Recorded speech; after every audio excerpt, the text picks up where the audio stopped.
Switch বোর্ডে পেঁয়াজ দিয়ে দেখেছেন কি হয়?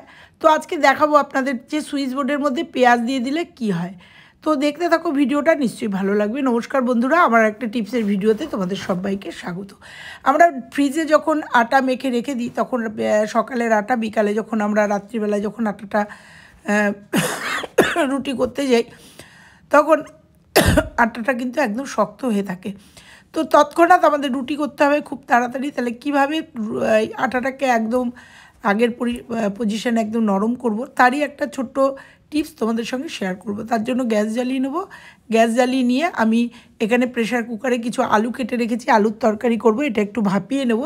একই সঙ্গে আমি দুটো কাজ করব। এর মধ্যে আমি একটা স্ট্যান্ড বসিয়ে নেব। আর আটাটা তোমরা চাইলে টিফিন বক্সে দিও। আমার হাতের সামনে ছোট টিফিন বক্স নেই, তাই বাটির মধ্যে দিয়ে এটাকে ঢেকে আমি এই প্রেশার কুকারের মুখটা আটকে দেবো। আমি কিন্তু এটা একটা সিটি আসার আগে একটু শো যখন করবে, তখন কিন্তু আমি প্রেশার কুকারটা সিটি কিন্তু ফেলবো না। তাতে আমার আলুটাও কিন্তু ভেপে যাবে এবং আমার আটাটাও একদম নর্মাল ওয়েতে ফিরে আসবে। তো চলো দেখো, আমি এই অবস্থায় প্রেশার কুকারটা নামিয়ে নেবো। আর দেখতে পাচ্ছ সিটি কিন্তু পড়েনি, শোষো অবস্থাতেই আমি প্রেশার কুকারটাকে নামিয়ে নিয়েছি। এবার যেটুকু ভাপ আছে সেটা বার করে নিয়ে এবার দেখো বার করে নেবো। নিচে যে আলুর তরকারি করবো জন্য আলুটাও কিন্তু আমার সেদ্ধ হয়ে গেছে। আর তার সাথে আটাটা যে ঠান্ডা ভাবটা ছিল, শক্ত ভাবটা ছিল, সেটাও কিন্তু একদম দেখো একদম নর্মাল ওয়েতে চলে এসছে, একদম নরম হয়ে গেছে। ছোট্ট একটা টিপস, এইভাবে যদি আমরা সংসারের প্রত্যেকটা কাজকে সুন্দর করে নিই, তাহলে আমাদের কিন্তু অনেক সহজ সরল হয়ে যায়, অনেকটা সময় সেভ হয়। কারণ এই আটাটাকে বের করে অন্তত আধ ঘন্টা বাইরে বার করে রাখলে তবে কিন্তু আটাটা নর্মাল ওয়েতে আসতো। তো আমি চটজলদি আমি কিন্তু এইভাবে করে নিলাম। এবার স্ল্যাবটাকে আমি ভালো করে মুছে নিলাম। মুছে নিয়ে দেখো একটু আটা ছিটিয়ে দিয়ে আটাটাকে জাস্ট একটু ডলে নিয়ে আমি তোমাদের রুটি করে দেখাবো, যে ফ্রিজ থেকে আটা বার করে নিয়েও এই রুটিগুলো কত সুন্দর একদম ফুলকো রুটি ফুলে উঠবে। তো দেখো আটাটাকে বার করে নিয়ে আমি জাস্ট লেচি করে নিচ্ছি। লেচি করে নিয়ে তোমাদের দেখাবো এখান থেকে রুটি করবার। তার আগে বলবো, দেখো বেলুন দিয়ে মাখতে গেলে অনেক সময় কিন্তু আটা লেগে যায়। সেক্ষেত্রে ছোট্ট একটা টিপস তোমাদের সঙ্গে শেয়ার করব। গ্যাসটা জ্বালিয়ে নেব আর এই বেলনিটা আমি একটুখানি সেঁকে নেব। সেঁকে নেওয়ার পরে তোমরা দেখতে পাবে যে যে আটাটা লাগছে সেই আটাটা কিন্তু আর আমাদের বেলনির গায়ে লাগবে না। অনেক সময় আমাদের বেলনির গায়ে এরকম আটা লেগে যায়। তো এরকমভাবে যদি একটু সেঁকে নেওয়া যায়, তাহলে দেখো সুন্দরভাবে আমরা আটা রুটিগুলো কিন্তু বেলে নিচ্ছি। এখানে তোমাদের আরেকটা টিপস শেয়ার করব। অনেক সময় চাটুতে আমাদের এরকমভাবে রুটি লেগে যায়। আমার যেহেতু ননস্টিক খুব একটা লাগছে না, কিন্তু অনেকেরই দেখেছি চাটুতে এরকম রুটি লেগে যায়। তো সেক্ষেত্রে তোমাদের একটা ছোট্ট টিপস শেয়ার করব। চাটুতে তোমরা যদি সামান্য একটু তেল, 2-1 ফোঁটা সাদা তেল দিয়ে তোমরা এখানে যে কোনোভাবে এই তেলটাকে একটু স্প্রেড করে নিতে পারো। তো আমি একটু টমেটোর পেছনটা ছিল খোসাটা, সেটা দিয়ে একটু স্প্রেড করে নেবো। তোমরা চাইলে ব্রাশ দিয়ে যাই হোক যেভাবেই হোক এই অয়েলটাকে একটু স্প্রেড করে নেবে। আমি কিন্তু এটা বলছি অ্যালুমিনিয়ামের চাটুর ক্ষেত্রে এটা কিন্তু খুব হয়। তারপরে দেখো আমি একটা ডাস্টার দিয়ে মুছে নিলাম। এরপরে দেখো রুটিগুলো করব। একটা রুটিও কিন্তু আমার লাগবে না, আর খুব সুন্দরভাবে রুটিগুলো হবে এবং রুটিগুলো খুব সুন্দর ফুলবে। তো এইভাবে যদি আমরা ছোট ছোট এই টিপসগুলো রান্না করতে গিয়ে ফলো করি, তাহলে কিন্তু আমাদের এই রান্নাঘরের অনেক কিচেন টিপস আমরা নিজেরাই কিন্তু করে নিতে পারি এবং অনেকটাই বিপত্তির থেকে বাঁচতে পারি। তো অ্যালুমিনিয়ামের চাটুতে মানে সিলভারের চাটুতে এই প্রবলেম অনেকেরই দেখেছি, জন্য ছোট্ট একটা টিপস তোমাদের সঙ্গে শেয়ার করলাম। তো দেখো এইবার আমি যে ফ্রিজে থাকা আটা নাকি অনেক সময় শুনেছি, অনেকে শুনেছি যে রুটি ফোলে না, তাই তোমাদের সঙ্গে একটু শেয়ার করলাম যে রুটিগুলো করতে করতেই তোমাদের সঙ্গে শেয়ার করে দিলাম। দেখো রুটিগুলো কিন্তু আমার সুন্দরভাবে ফুলবে। তো সেই জন্যই বললাম যে এইভাবে যদি তোমরা নর্মাল ওয়েতে আটাকে ফ্রিজ থেকে বার করে সঙ্গে সঙ্গে যদি তোমরা এই কাজটা করে নাও, এইভাবে আটাকে নর্মাল করে নাও, তাহলে কিন্তু কোনো সমস্যা হয় না, কোনো সময় নষ্ট হয় না, ইনস্ট্যান্ট তোমরা করে নিতে পারো। তো দেখো প্রত্যেকটা রুটি কিন্তু আমার বলের মতো ফুলে যাচ্ছে।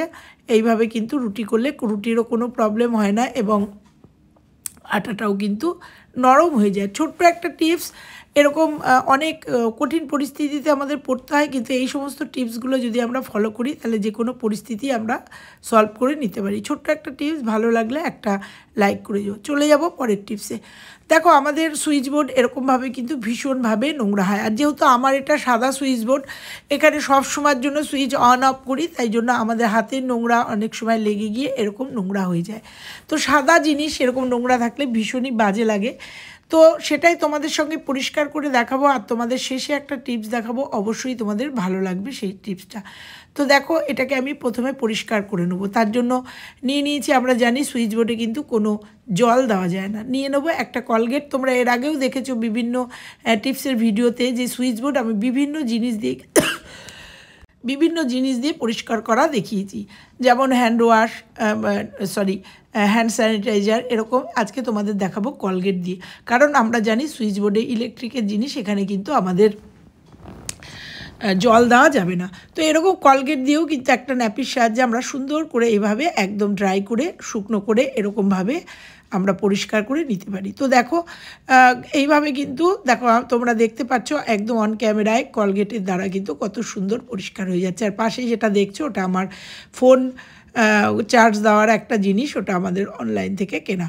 তো তার সাথে তোমরা যদি তোমাদের এরকম চশমা পরিষ্কার করার যে লিকুইডটা থাকে, তোমরা কলগেট না দিয়ে এই লিকুইডটা দিয়েও কিন্তু পরিষ্কার করতে পারো। দুটো টিপস একসঙ্গে তোমাদের সঙ্গে শেয়ার করে দিলাম। তাছাড়াও তোমরা জানো, আমি সুইচ বোর্ড বেশিরভাগই কিন্তু হ্যান্ড স্যানিটাইজার ওইটা দিয়ে কিন্তু বেশি পরিষ্কার করি। তো তোমাদের দেখালাম চশমা পরিষ্কার করা এই লিকুইডগুলোও কিন্তু আমাদের ঘরে থাকে। তো সেখান থেকে একটুখানি নিয়ে তোমাদের দেখিয়ে দিলাম, এটাতেও কিন্তু খুব সুন্দর একদম পরিষ্কার হয়ে যায়। তোমরা দেখতে পাচ্ছ আমার একদম সাদা সুইচ বোর্ড একদম সাদা ধবধবে নতুনের মতো হয়ে গেল। একদম এই দুটো টিপসের যে কোনো একটা টিপস তোমরা ফলো করলেই কিন্তু আমাদের এই সুইচ বোর্ডটা একদম নতুনের মতো পরিষ্কার হয়ে যাবে। এরপরে কি করব, যে টিপসটার জন্য তোমাদের সঙ্গে আজকে শেয়ার করা, সেটা তোমাদের সঙ্গে শেয়ার করব। অনেক সময় আমাদের সুইচ বোর্ডে মশা মাছি এবং আমাদের এই যে প্লাগ আছে, প্লাগ পয়েন্টের ভেতরে ভিমরুলের বাসা বা যে কোনো ছোটো ছোটো পোকা গিয়ে বাসা করে। সেক্ষেত্রে ছোট্ট একটা টিপস তোমাদের সঙ্গে এখন শেয়ার করব। এইভাবে যদি ছোটো ছোটো টিপসগুলো তোমরা ফলো করো, তাহলে সংসারের অনেক প্রবলেম কিন্তু সলভ হয়ে যায়। তাই এর জন্য নিয়ে নিয়েছি একটু পেঁয়াজের মাথাটা আমরা কেটে কিন্তু ফেলেই দিই। তো সেরকম পেঁয়াজের মাথাটুকু কেটে নেবো। তো দেখো, এটা কিন্তু আমরা ফেলেই দিই। আর পেঁয়াজের রস কতটা যে কাজে লাগে সেটা তোমাদের আজকে দেখাবো। এটা আমি একটা ছুরির সাহায্যে একটুখানি করে নেবো, খুঁচিয়ে নেবো, কারণ রসটা আমাদের কাজে লাগবে, রসটা তাহলে বেরিয়ে যাবে। এইবার এটা দিয়ে আমি সুইচ বোর্ডটা জাস্ট একটুখানি কিন্তু ডলে দেবো।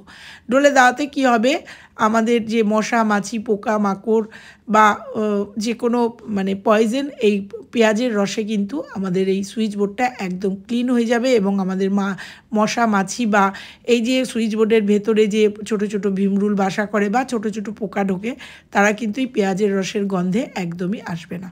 তো কেমন লাগলো আমার এই আজকের টিপসটা? ভালো লাগলে লাইক কমেন্ট শেয়ার, চ্যানেলে নতুন হলে চ্যানেলটা সাবস্ক্রাইব করে পাশের বেল আইকনটা প্রেস করে দিও, তাতে আমার সমস্ত ভিডিও সবার আগে পেয়ে যাবে।